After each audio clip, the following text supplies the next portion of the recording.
Hey, I'm back. I was away for a couple of weeks. Well, the Dishwashing Philosopher was away for a couple of weeks. And for those of you who have not seen this segment before, this is the Dishwashing Philosopher. I'm Rod, and if you're new to my channel, welcome. I hope you'll stay. I started eating the carnivore way, I don't know, 4 months ago, 5 months ago. That's mostly the reason why I started this channel. But it's since evolved into something that where I talk about just whatever is going on in my life, basically. And I talk about these things while I'm doing the dishes, hence the term, the Dishwashing Philosopher. So I thought I might have a crack at talking about addictions today. Now, I'm not qualified in any way, shape or form to talk about addictions. And what I mean by that is I'm not a psychiatrist, I'm not a doctor, I'm not any sort of health professional. Just your average human being. And I can speak from some experience because I was addicted to carbohydrates and sugar for sure, 100%. And it wasn't until I started following a meat and some dairy only diet, carnivore diet, that I was able to address that particular addiction and do something about it. Because up until that point, I didn't even acknowledge that I was addicted to that kind of food. I just thought, having some sweets every now and again, I'm not overweight, it's not a problem, right?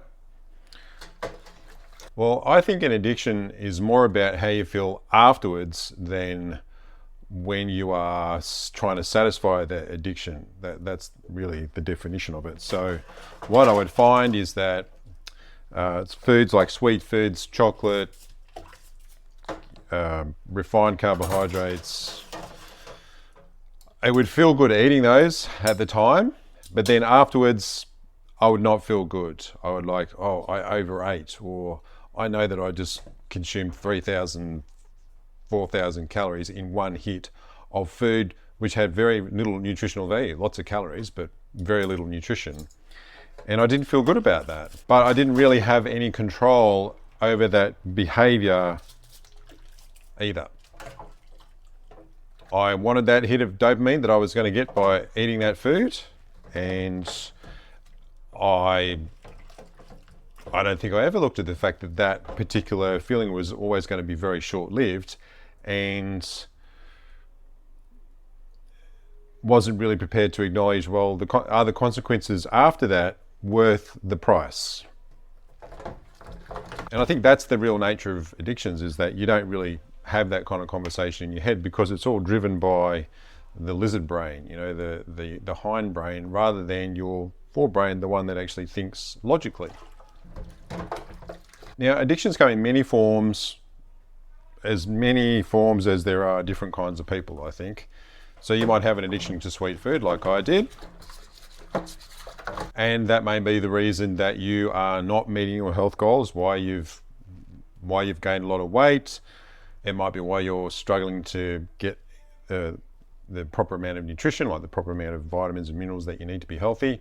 Might be why you suffer from brain fog. It may be causing a whole lot of inflammation that is causing a whole lot of other health issues for you. So that's just one kind of addiction. Now, you might be addicted to watching Netflix or television shows because, action movies or certain types of movies give you that dopamine hit to your brain, and maybe you've got a pretty stressful life, and just being able to zone out and watch something is a way for you to cope and deal with that. And so it's become an addiction that you just have to keep on feeding. It's funny, every time I try to record one of these, some of my neighbours in this area really start getting loud. I don't know why it is, it's the middle of the day. Alcohol's another one. That works on the pleasure centers of your brain in pretty much the same way as other things like sweet food do. Prescription drugs, recreational drugs, they all work on that same part of your brain and can result in you having an addiction. Now, the thing about if you've discovered the carnivore way of eating and it seems like it's a panacea for everything, and it can be for some people, it doesn't necessarily address whatever addictions that you might have in place, and you're going to have some work to do to work those out if that's a problem for you. Now, the good thing is that by eating the carnivore way, I think it does allow a lot of people to think more clearly and to more readily engage their prefrontal cortex, so the part of their brain that actually can think logically rather than in a more animalistic way like our hindbrain does. And I think that's one of the big advantages, is that it allows you to get to a point where you can think clearly enough that you can say, okay, well, I have this problem here, and now I'm able to do something about it, rather than just being completely ignorant of it or not having the mental capacity or the willpower to actually deal with it. That's something I got from the conversation that I had with Sean White, who I interviewed a couple of weeks ago. I'll put a link to that particular interview just now in a card. And what I got from when I was speaking to him was that he was really overweight, like it was 300 plus pounds, and his health had been in the toilet for a very, very long time. So once he switched to eating the carnivore way, he was then able to think a lot more clearly and deal with these other issues that he had, and really sort of ask himself the hard questions like, what are you doing with your life? You know, what kind of father do you want to be? What kind of husband do you want to be? What kind of person do you want to be? Where do you actually want to get to in your life? He was able to ask those questions and have a serious conversation with himself about that. So if you saw my live stream that I did earlier this week, I've given up alcohol. I was actually inspired to do this by Nia from the Nia's Way channel, who I interviewed a few weeks ago. And you know, I'm not an alcoholic, but I was enjoying, I think, alcohol a little bit too much. And the great thing about eating the carnivore way is you notice when things actually have you feel not so great, because you get used to feeling a lot better. And then when you do something, either you eat something, you drink something, whatever, you do something to your body that makes you feel not so great, it's much more noticeable. I find the contrast is there. So, you know, I had a few drinks on Saturday and Sunday with my wife, and it's a very, you know, that's often how we unwind and have some time to talk to each other. But geez, I just felt ratchet the next day. So I thought, you know what, I'm just going to go 3 months. I'll just see what occurs 3 months. So I was quite foggy in my brain the next day. Wasn't a 100% functional human being, and I really liked being that way. So I'm about day 5 of having a zero alcohol, which I haven't done. You know, I've gone a couple of weeks without having any alcohol at all, and you know, right throughout my 30s, I really hardly drank anything at all. I've just gone months at a time without drinking anything at all. But this is the first time that I will have gone for that period of time in probably, you know, since my early 40s, and I'm 52 now. So yeah, I'm interested just to see how much better I feel, how much better my thinking is, whether that decreases inflammation and my overall health improves as well.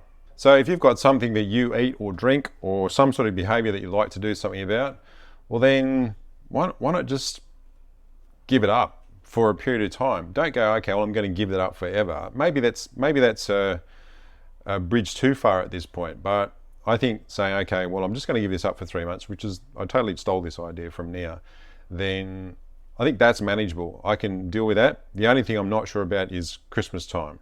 Because, you know, Christmas time, get together with family, have a couple of glasses of wine. That's going to be within that 3 month period. And I'm probably, if I get to that point and I go, okay, well, look, I'm going to have a couple of glasses with the family here, then I'm going to give myself a pass on that particular day, but only on that particular day. And yeah, see how I go. I've been reading a book recently called The Psychology of Money. It's less a book about money than it is about psychology. So there's one of the things that was said in there was that everything has a price, but not every price appears on a label. And I think that's definitely true for things like processed food, for example. Processed food makes you feel good. It's often laden with chemicals and things that are designed to activate that dopamine receptor in your brain. And even a small amount has a price associated with it in terms of your, you know, cognitive abilities, your inflammation in your body, your overall health. But that particular price is not what's shown on the label. And something else that was said in the book, The Psychology of Money, was that the more that you want something to be true, the more likely you are to believe in a story that dramatically overestimates the odds of that becoming true. So, like for example, let's take Ozempic for example. Ozempic is a drug that's been getting a lot of publicity recently because it is actually helping a lot of people lose weight. But the thing that concerns me about it is that it seriously decreases your appetite, and effectively people are losing weight, but they are malnourished in the process. I think personally that people are absolutely malnourished. And then what happens when you stop taking it, and you're no longer, you haven't addressed the reason why you're overeating in the first place. You haven't changed anything about your diet. You're just eating less of whatever it is that you are eating. So in that case, I think the odds of you actually losing weight if you take that are actually pretty good, but the odds of you keeping it off, unless you keep on taking that medication for the rest of your life and all the other side effects that come with it, are very low. So I want to talk a bit about the ego, the dark passenger, as I sometimes refer to it. Now, if you've seen them in my videos before, my understanding of our life here on Earth is that this is one lifetime of many that we have, many hundreds or thousands. And when we come here to planet Earth, we come here with a companion that's called our ego. And our ego's purpose is to make sure we survive. So there's not a lot of value in, well, I think for most people, if you come here to learn some lessons in life and you're dead because you walked in front of a bus because you got distracted, well, that might sort of make that a little bit pointless. Our ego is here as a means of protecting us. So protecting us from physical harm, but also protecting us from other types of harm, emotional distress, if you like. So the reason I bring that up is because if you've changed your diet, you're now eating a meat-only diet, eating the carnivore way, because you would like to lose some weight or cure whatever health condition it is that you're wanting to cure, then there's a risk of failure that goes along with that, right? And you might have told people this is what you're doing and this is the outcome that you're looking for. And the flip side of that is the ego is wanting to protect you from actually looking stupid. And the way that comes across is it'll say things like this in your head, like, well, maybe you just shouldn't do that because then you're not putting yourself at risk of looking foolish if you don't succeed. I get this coming up with my channel, right? So recently my channel has been pretty stagnant as far as new subscribers go. It's been hovering around about, frustratingly hovering around about the sort of 2,990 mark for what seems like a long time. And I've been really wanting to get to 3,000. And I've started to have these thoughts, well, maybe I should just give it a miss. I've got my other channel, my other channel is doing well. Why put myself through the grief of having a channel that's actually going backwards rather than forwards? And, that's the kind of smack talk that your ego can give to you, which isn't really that useful. Now the solution that some people have, I have a good friend of mine, his solution for the ego is you put your boot on the ego. Like you keep the ego's face smashed into the ground and don't let it move. Well, that's one approach, but I don't necessarily agree with that. I think there is some value to having something that is a protective mechanism for us, and I think you've just got to recognize that that's there in place and say it's all right, I've got it. Like, we're going to be all right, and you don't need to worry because I've got this. And think of it as like it's your alter ego, like it's an alternative person. It's an alternative part of you that is really like a scared little kid that doesn't want to get hurt, that doesn't want to be ashamed, doesn't want to be, ridiculed, just, wants to be loved. That's really it. Just wants to feel good and isn't very secure. Is quite insecure actually. So, think of the ego as like I like that. It's like the ego is an insecure part of yourself. So that kind of internal dialogue that's saying to you, well, you don't deserve this, you shouldn't really put yourself out there, don't do that, that might not work out. They're all things that aren't really you. Like, that's just your ego talking. I had a conversation with a guest on my other channel, on my other Untitled Consciousness channel today, and I ask every guest, what's the final message that you would like to give to people before we wrap up the conversation? And he said something really interesting, which was, don't give up. And when I got into explain that further, he was like, You came here to learn certain lessons, and they're really valuable ones. And sometimes when we have something that we'd like to do with our life, something that we'd like to achieve, we give up too soon. We give up because we think it's too hard or it's just not worth it. But if you listen to those inclinations that you have, those ideas that you're excited about, and you pursue those and you keep on pursuing them and keep on following whatever the excitement is, and if whatever it is that you're doing suddenly isn't exciting anymore but something else is, if you keep on following that, I think you're on a winner. You will live an extraordinary life. But if you constantly give up on those things, even though you feel excited about them, because you're worried about actually failing or it not working out, then I think then your life becomes much less valuable. So that's my main message for you again today. So if you've just started eating the carnivore way and you're wanting to lose some weight, you're wanting to do something about some health conditions that you have been putting up with for a very, very long time, you think this is it, this is my chance to get my life back, then, don't give up on that. Don't give up on it too soon.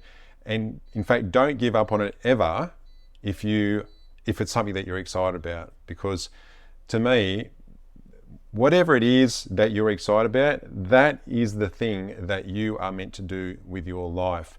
No matter how small or how big it is, or whether it's just something that you're excited about doing today. So maybe it's a book that's on the shelf that you see and goes, oh, that looks really interesting, I'm just going to read that. Or you see it on Amazon or wherever you happen to see it. Or that person looks really interesting, I'm going to go and talk to them. Or this seems like a really interesting video, I'm going to watch that. Whatever it is that you're excited about, then follow it through and don't give up too quick. If you fall off the wagon for a day or two, then just get back on again. You can do it. You actually deserve the kind of life that you can envision for yourself, but the only person who's going to give it to you is you. You've got to be the one to make it happen. And you might need help from other people, but ultimately it's going to be up to you. So I reckon this video here, that's the one that you should watch next. Yeah, that's definitely the right video for you. You should check that out. I'll see you in the next one, huh?